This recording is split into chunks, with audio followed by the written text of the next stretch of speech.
If we look at stereotypes, every hacker should be wearing a hoodie.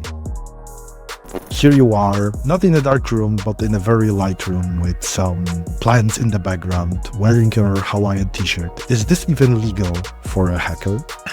There is always a lot of discussion about security. The thing that always puzzles me is why most of those questions are aimed to developers. You can't expect developers to have the same level of knowledge on security as a security expert.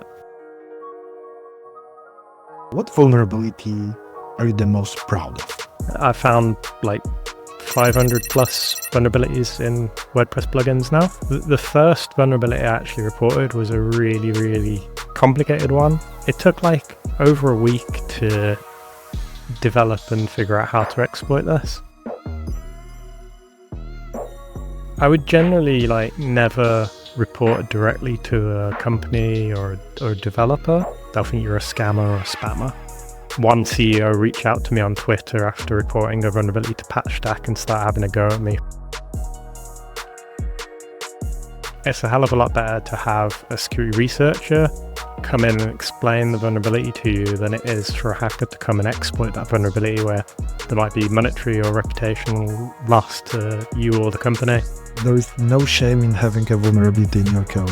It might be a huge shame in how you handle this vulnerability. The biggest tips you can really have as a user is to just keep your plugins and WordPress version up to date. If you install a WordPress security plugin that does virtual patching, that will massively secure you against most vulnerabilities. I definitely don't think in the short term or the medium term that we necessarily will. If you can learn how to adopt AI in a way into your processes, into how you write or read code, that can set you apart and really be like a force multiplier for you. To make sure that today we will have a proper perspective on security, I decided to invite Matt Rawlings, also known as Stealthcopter, and I hope that Matt will share a bit of his hacker perspective on security. Hi Matt, great to have you here. Could you tell a bit about yourself first? Yeah, sure. So thanks for having me on. I'm Matt, or Stealthcopter as I'm more commonly known. I've been a developer for over a decade now. It might be even close to 15 years. So I spent a lot of time as a developer, and then I never really understood that people could do security or hacking as a job. And when I found that out as a developer, I started shifting more into the cybersecurity space.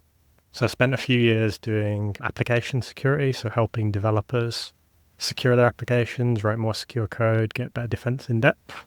Really enjoyed that for a few years. Went to work in fintech for a bit, which wasn't really for me. So I decided to take a bit of a step back and focus on what I enjoy doing, which is hacking stuff and teaching people. So I've transitioned into full-time bug bounty now. So I spend all my time searching for bugs, getting paid for it, teaching other people how to do the same, and some other volunteering, like teaching kids to code and stuff, just stuff that I really enjoy doing. That's true. I do see that you are helping a lot, for example, on our Discord channel. Everyone, if they have a problem, I'm sure that you will pop up out of the blue and try to help them. Yeah, definitely, because that's something I missed from having my full-time job. I really enjoyed having a team of more junior people that you could mentor and build up and help them develop their career. So that's the bit, that's the main thing from having a proper job I would miss. So I've replaced that by mentoring people in the community. Which is a really great thing. So let's start with, I think, a very important question, because if we look at stereotypes, every hacker should be wearing a hoodie. Mm-hmm. And here you are, not in a dark room, but in a very light room with some plants in the background, wearing your Hawaiian t-shirt. Is this even legal for a hacker? I've got plenty of hoodies, but I'm not really a grungy, gothy person anymore. I think I did used to be more in my teens, but I just love wearing Hawaiian shirts now. I think I've got to that age where I've not got kids, but I've got that dad energy going. Okay. Now let's go with the more serious things. We know that WordPress is famous of the amount of vulnerabilities we can find in the whole ecosystem. If I remember correctly, in 2023, altogether there was around 6,000 valid reports. So tell me, how do you find those? How do you find which plugins might have a vulnerability? Yes, it's a good question. And there's a very normal way people try and get into it, where they'll pick a plugin and then try and find vulnerabilities in it. And that's a totally valid way of doing it, but it's going to be a very slow way of doing it. If you're looking at one plugin, searching for all the possible vulnerabilities, if you keep doing this, you're gonna spend a lot of time until you probably stumble across a vulnerability. So what I like to do, and I know quite a lot of the other security researchers in the space, is download the code for all the plugins that are in scope, and then use static code analysis to look through all of the code you've got and search and start looking for vulnerable code, or looking for sources or sinks. So sources is where we're taking user input in, and sinks are these potentially dangerous functions where you want to get your unsanitized or unvalidated user input into these functions, which might be able to do something that perhaps the developer wasn't expecting you to do, or you shouldn't be able to do for your current user level. So I've got a website, epctf.org, and I've made a list of a lot of the common sources and sinks in WordPress and PHP, and you can filter these. If you go through all of these that I've written down, you should pretty much be able to find all of the vulnerabilities that I've reported so far. Okay, you found a vulnerability. What's next? How does the whole workflow looks like? Because I understand that you have to create a proof of concept and everything. Yeah. From doing your static code analysis, you'll probably come up with a list of targets you want to look at. And so static code analysis is great, but that's only the first step of getting you a target that you then need to try and exploit. So the next step is having a WordPress instance available. Like I use a Docker instance, some people use a VPS or a VM. And that's when you need to start figuring out how you can go from, you've got this target, so you install the target plugin or theme, and then you need to figure out how you can get to that bit of code by triggering something through the front end. So I've actually made a WordPress hacking plugin that kind of helps do this next step, because we've done the static code analysis, and now it's probably more on the dynamic analysis where you need to be installing and testing stuff. So I've got a WordPress hacking plugin that can really help speed along this. My go-to is always using this to get the next few steps and make my exploitation easier. Like it's got a few gadgets and it can show you all the links to all the functions and stuff. I just pushed out an update the other day. So it's got a load of more features. And if anyone needs anything cool or new add-in, just pop a feature request on the GitHub and we'll see if we can write something. But from that, then I'll figure out how we can get to the vulnerable bit of code. I use Xdebug, which is a PHP debugger, which is super useful for figuring out how to follow the logic flow in code. So you can pause execution by setting breakpoints. You can follow where you're going in the program. You can see what variables are what, and you can even modify the variables if you want. So you can really figure out how to get down the logic flow to get to the part where you want to try and get your user input into that sync. So it's a really, if people don't use it, start using it, because it speeds you up by 100 times trying to get your input to the sync. So that's really good. You'll quickly be able to tell if it is vulnerable, because you'll be able to see your variable going through the logic flow, and you'll be able to see if it gets sanitized or what. And then once you manage to get your little bit of exploit working, that's when I tend to write most of mine as a Python script, because it makes it super easier on the triages side. They can just run the Python script and go, yep, you've got a vulnerability. I know some people they prefer to write really long instructions, maybe add a video, but I think that probably slows down triage quite a lot, because you have to scrub through the video, find out what they're doing, why isn't something they've not mentioned working. So yeah, Python script just makes it super easy. So I don't tend to have any vulnerability reports kicked back unless I've done something really stupid. So that's a good tip for getting stuff resolved quickly and without any kickback. So yeah, and then Also, writing the report, that can be, because I've spent quite a few years in application security, I understand how to explain the vulnerabilities to developers and non-developers. So I always start with, I think a lot of people say bluff, so bottom line up front. So say what the impact is, say what the vulnerability is in the first sentence, and then go on into more detail. So they should always understand what the vulnerability is from the first sentence, and that helps get your report triaged under the right category, so you're getting the right amount of points or bounty for it. So yeah, I tend to split my report up into sections, have the summary so they can just understand it. I have a section on what is the actual cause, so which bit of code is causing the vulnerability, and then steps to reproduce it. So really easy to follow steps, just so that anyone following it could just repeat what you're doing, which is super useful. Okay, and so we already have the part where you found the vulnerability, you wrote a report. So the last step before getting your money from the bounty is to report it somewhere. And what are your criteria on picking which bug bounty program to use?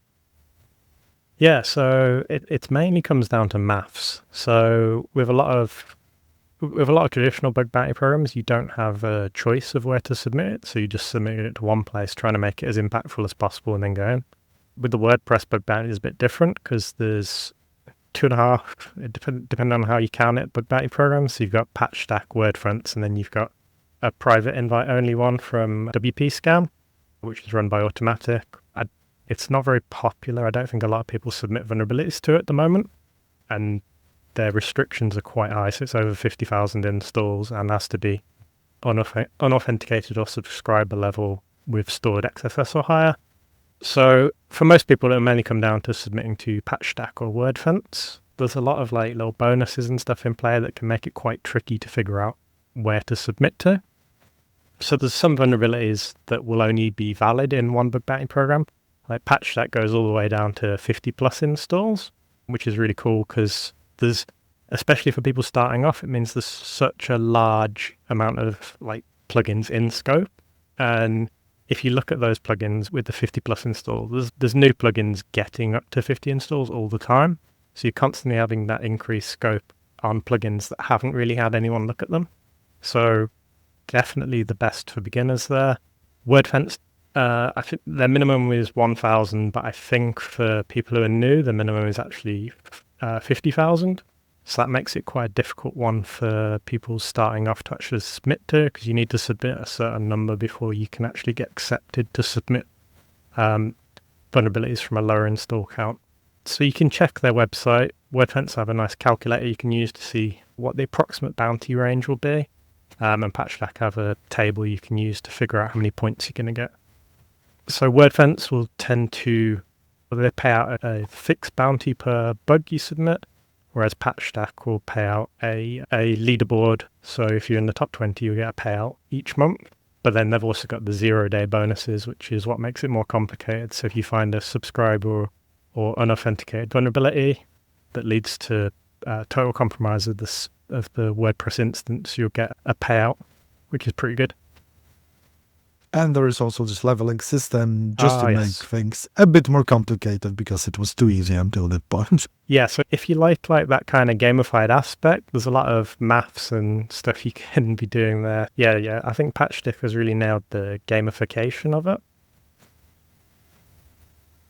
And tell me, do you prefer to report to those managed bug bounty programs, or maybe do you prefer reporting directly to developers or companies? Because Yeah, so I would generally never report directly to a company or a developer. Almost all the time you do this, you're going to be ignored because you're coming from a nobody email address. You probably go straight to spam, or they'll get ignored as they'll think you're a scammer or a spammer. Sometimes it does lead to quite negative. It's like they might think, oh, you're a hacker or you're just trying to ruin the reputation of my company. I've had one CEO reach out to me on Twitter after reporting a vulnerability to PatchStack and start having a go at me for it, which was funny because they just didn't understand the vulnerability or the impact of it at all. There are companies that are an exception to that. Like some of them are really good and have are really positive. Like I've had some that are like, thank you, and here's an API key you can use to test our application in the future. But yeah, you're very unlikely to get any kind of monetary reward or any kind of acknowledgement from directly interacting with the companies. So I'd always recommend, if you can, to go through a program. And this is the thing that you mentioned about that, some developers can even turn a bit hostile towards you. What do you wish that agencies or organization to better understand about security, about what those security researchers are doing? And how can we make it better so they will understand that the moment that someone reports a vulnerability, it's not because you want to ruin them, it's because you are helping them. Yeah, definitely. It's quite a difficult thing, and I saw this a lot when I was doing application security, was that you'd go in to talk to teams about like security vulnerabilities you found or things they could be doing better, and you'd have some of them take it very personally, and like you're not coming in to try and blame people. You can't expect developers to have the same level of knowledge on security as a security expert. So like we're coming in when we report vulnerabilities, we're trying to help whoever we're reporting the vulnerabilities to. So we're not the enemy, we're trying to help. And it's a hell of a lot better to have a security researcher come in and explain the vulnerability to you than it is for a hacker to come and exploit that vulnerability where there might be monetary or reputational loss to you or the company.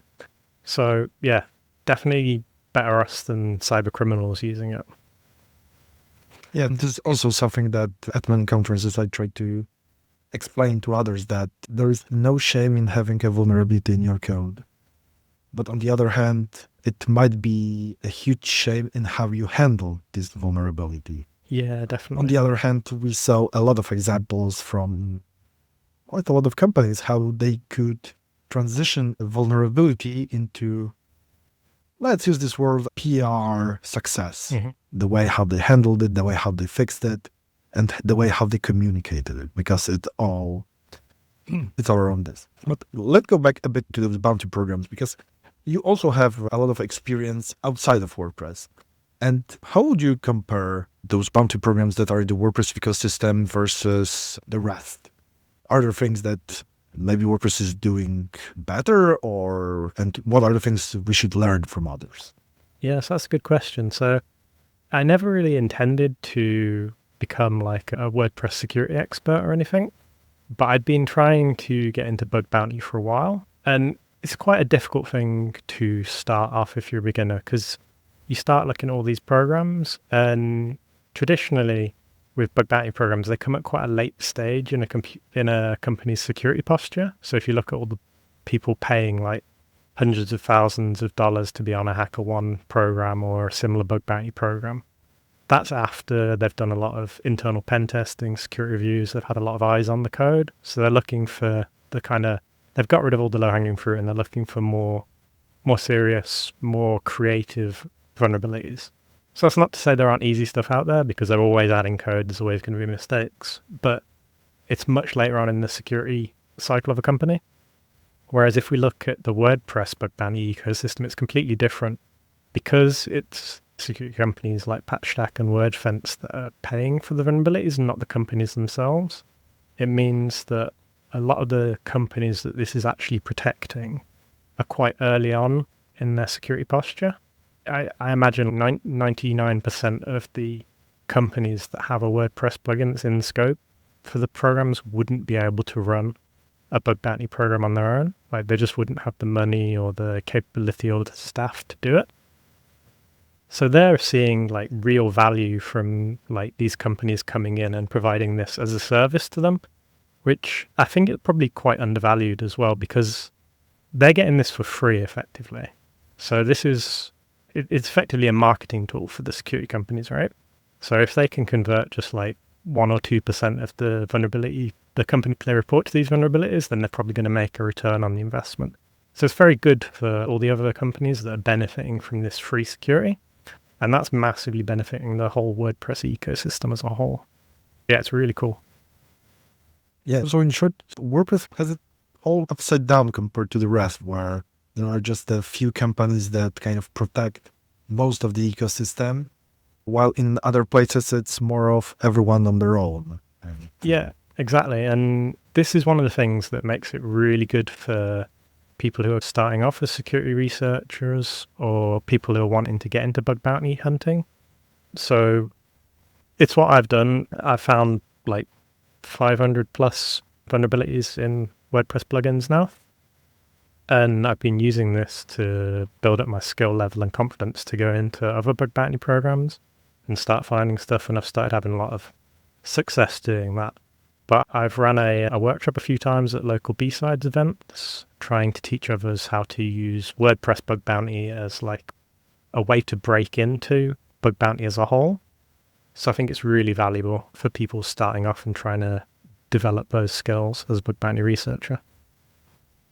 Now let's talk a bit about your achievements. What vulnerability are you the most proud of?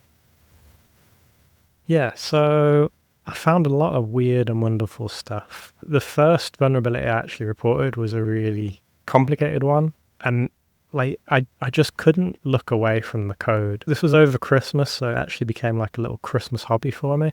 And it took like over a week to develop and figure out how to exploit this. And I think if all WordPress vulnerabilities were this difficult, I wouldn't have even carried on hunting them. But this one just had so many peculiar things. Like it reminded me a little bit of malware in the way that it used quite obfuscated ways of writing code. Everything was in a nested global array. So really long lines of code that you can't really understand until you've got so deep into it.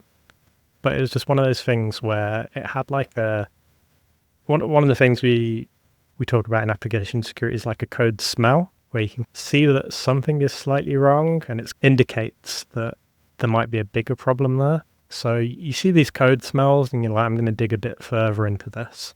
So I kept digging into this, and you start seeing things that you can access that maybe you shouldn't be able to access. Like with WordPress, it's AJAX hooks that you can interact as an unauthenticated user. And this one had an interesting way of preventing access to certain hooks, like it would register them all. And if any of them began with the letter, I think it was L or something, you could access it unauthenticated, which is it's a really strange way of doing it, and it's very easy to mess up if you do something like that, because you accidentally add a function beginning with L that you'd forgotten began with L, and you'd forgotten that you'd done this rule. Suddenly an unauthenticated user would get access. I don't remember it off the top of my head exactly, but there was a function you could access as an unauthenticated user that would allow you to generate and test nonces. And for some reason, this developer decided to implement their own nonce system rather than using the built-in WordPress one. And it turned out that there was also some weirdness in the way that it implemented that meant I could check almost 1,000 nonces at a time. So that massively reduced the number of requests. But also the nonce was time-based, so that I could then just brute force by guessing the server time. So there was lots of these little steps to get to the next step. So I'd got a few of these. And then the final step was getting remote code execution. And this was a really fun one because it was an anti-malware plugin that was designed to remove any kind of malware that it would find on the WordPress instance. So it would periodically, it would be able to download these new regex rules for malware. And if it would search code like on the server, and if it found any instances of this code, it would delete it. But from these previous vulnerabilities, I was able to update these regex rules, which meant that I could take the plugin's own code and delete certain parts of it so that I was left with a bit of vulnerable code that I could use. So one of the rules was looking for eval. So I could delete all the stuff other than eval, and then I could find a bit of user input, which was much further down. So delete everything in between. So eval with the user input, close the bracket, a few more things to make sure it was syntactically correct. And then that meant that the plugin would delete its own code, leave behind a vulnerable function that would then eval, which meant I could get remote code execution on the box. So yeah, that took quite a lot. And I think it took quite a lot to triage it as well. So I think Dave did a really good job. We had quite a bit back and forth, but he did eventually get it working on between two AWS instances where you could brute force it in I think it only turned out to be a few seconds or minutes to do it, which was very cool. But this is also, first of all, a very interesting way to spend Christmas. Yeah. That's true. But this also adds one interesting thing about, I think, a bounty program, because apart from the money aspect, which is important because, let's be honest, it's your job, so you want to earn as much. Also, the aspect of a proper triage and some support from the company is probably also important, because I can imagine that some researchers wouldn't be able to handle the case that you just told about. So I can imagine that this is also a very important thing. And while I understand this this was the finding that you are the most proud of, and what is the weirdest, stupidest, or whatever, so on the other end of your findings? Yeah, so I think we all had quite a few good ones. Back in October or something, I think it might have been earlier, but PatchStack ran an event where that's when you started doing, I think the event was 0 installs, right, as the minimum? Or was it 50? Yeah. I can't remember. Or that we started with the very low. I think it was 50, because this was the moment when we learned how much plugins. Yeah, but this was the first time when 50 plus installs was available for any bug bounty, which meant that like the floodgates had opened. Like none of the security researchers had even downloaded all that. I'm sure some people had, but I hadn't downloaded any plugins with that few installs. And it took a long time to actually do that. I don't have the best internet connection, so that probably helps. I think it took me around 16 days to get all of the plugins downloaded, because you had to actually figure out first which ones had 50 plus installs. So that took a long time. And that was a really fun, but it occupied like all of my life for that time. So I was a bit burnt out at the end of it, but it's really good. But using the static code analysis, I was just popping so many RCEs, arbitrary file uploads, privilege escalation. It would be like every other plugin you'd look at would have been vulnerable. And I can't remember how many plugins we got kicked off the WordPress.org repo, but it was a lot. I know. It was around 1,000. Around 1,000, yeah, that's crazy. But yeah, I think probably everyone who was hunting that month found a few interesting things. My favorite one was I found 3 different instances of this, where you could just send a GET request or a POST request and put $ID equals 1, and that would instantly log you in as admin. And that was just crazy. Like, it didn't take much skill. You just find the code, you're like, that can't be real. Then you put it in the browser and you're like, oh, yep, I'm admin. That must have been the easiest report to triage. I can imagine that for the first time when you saw it was like, no, it just can't be that easy. Yeah, it's crazy seeing it once, but then seeing it 3 times, it just goes to show how like few eyes have been on these plugins. So it's really cool having that event that we actually got to secure and remove a load of those plugins. Yeah, in the end, because I remember, because I was checking the stats, we removed around 2% of all plugins from the repository, which is great because we really made it much more secure. And tell me, because while you are finding vulnerabilities in WordPress, are you a WordPress user? No, I'm not. So I used to be a long time ago, and my WordPress instance got hacked, but never did anything actually noticeable. So I'd found out it'd been hacked like years later when I saw like the backdoor from doing a scan. But it was just like a personal blog, so it didn't really matter. I've gone the complete other way from using CMSs now, so I tend to use static site generators like Hugo, just because I don't want to say they're 100% secure, but it's going to be very difficult to hack something with just static HTML. So I've gone that way. But if you look at how many people still are using WordPress, it's just crazy. I don't think many people realize like just how many active installs of WordPress there are. So it's surprising that like the bug bounty space is still quite new. So yeah, a lot of exciting things to still find. And based on your perspective and what you are doing, what tip would you give to any WordPress user to make their website more secure, apart from converting it to static, which is a very good way to do it? It's good. It's good, but it's not really.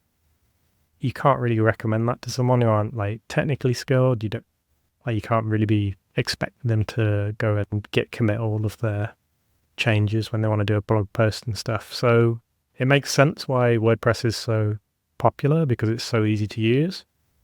So the biggest tips you can really have as a user is to just keep your plugins and WordPress version up to date.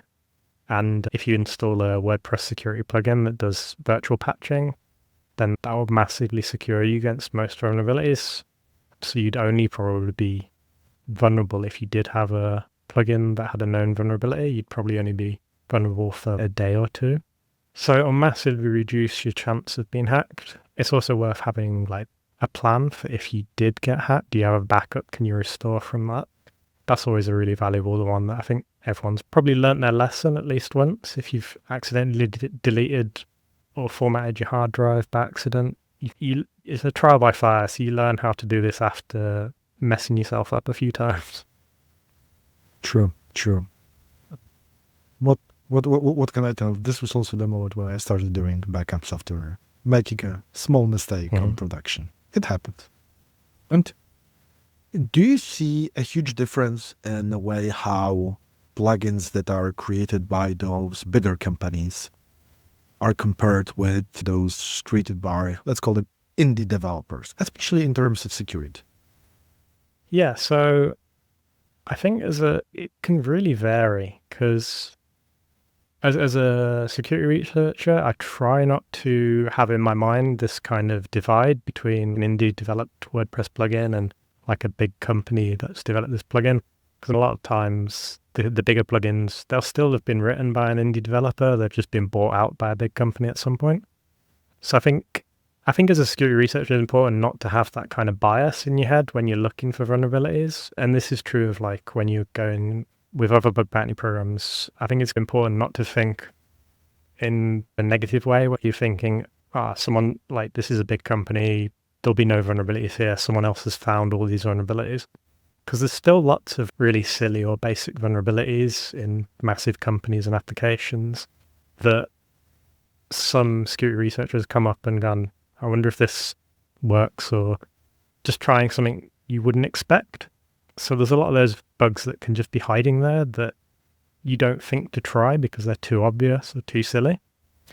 So yeah, I try and avoid that bias when I go looking into plugin, and that's where like doing static code analysis across the whole code base can help, because you don't care if the vulnerability is in like a independent or a massive tech company. So where I would probably more see the divide is by the install count, which means the higher installs, you've probably had more bug bounty hunters looking over the code, so you're less likely to find stuff.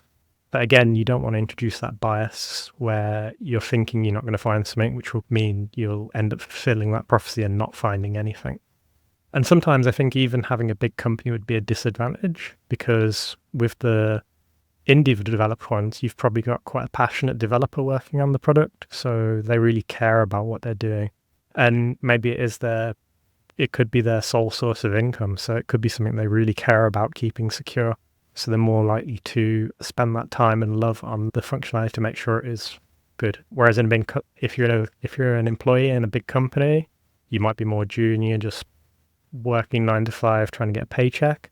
And you don't have that passion, and you might be rushed to complete several things, and you might not necessarily know about all the security procedures that you need to be aware of. So yeah, I think I personally wouldn't draw a line anywhere. Okay. Yeah, and as you said, the part about that there's a lot of buying out of those smaller plugins by big companies, that it's all already so mixed up. So we often don't even remember anymore that some of those plugins were developed by a single developer for many years, and now it just changed. And now let's talk a bit about WordPress Core, because we all know that this Everyone loves to say that WordPress is insecure, which isn't true because WordPress Core per se is quite secure. I would say that together with the huge market share and the amount of researchers constantly trying to find something there, because the bounties would be really nice. We can easily say that it's quite secure. But does WordPress Core has some flaws inside of it that automatically affects all the ecosystem, like plugins or themes? Yeah, so I think there's a lot of kind of interesting design choices for WordPress. I think because it's existed for such a long time, it means that kind of the code has grown over time, and you see a lot of stuff that's a remnant of its history.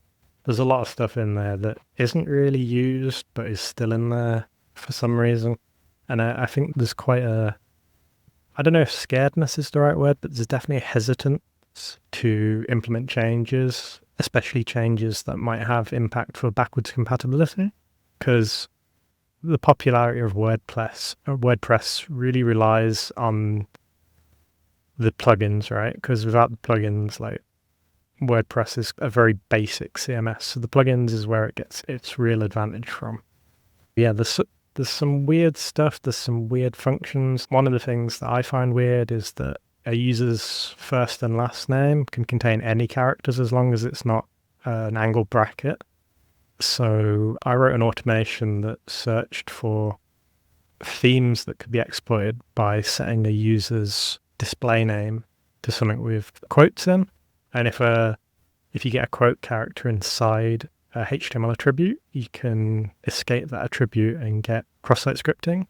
So I wrote an automation that's just went through, installed every theme one by one, tested a user's display name, and if it popped up an alert box on a page. So I think I got like about 50 themes just using that automation. So that was quite an easy one.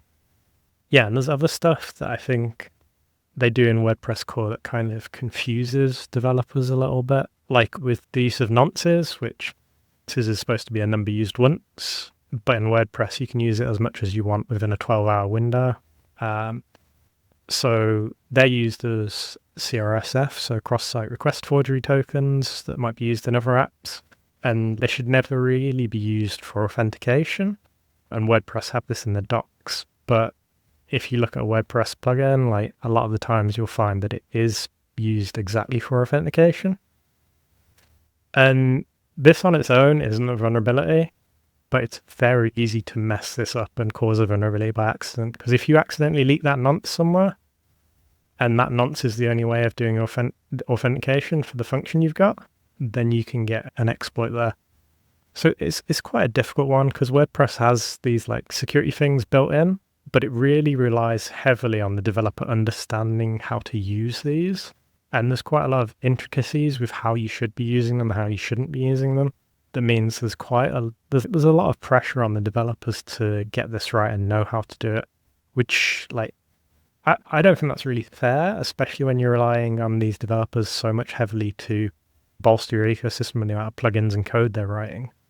So yeah, it's just tricky for developers. Like the security should be built into WordPress itself, like with the framework. I don't know how they would do this. In some languages, you have like nice annotations on functions that can just mean you can really easily see @authenticated.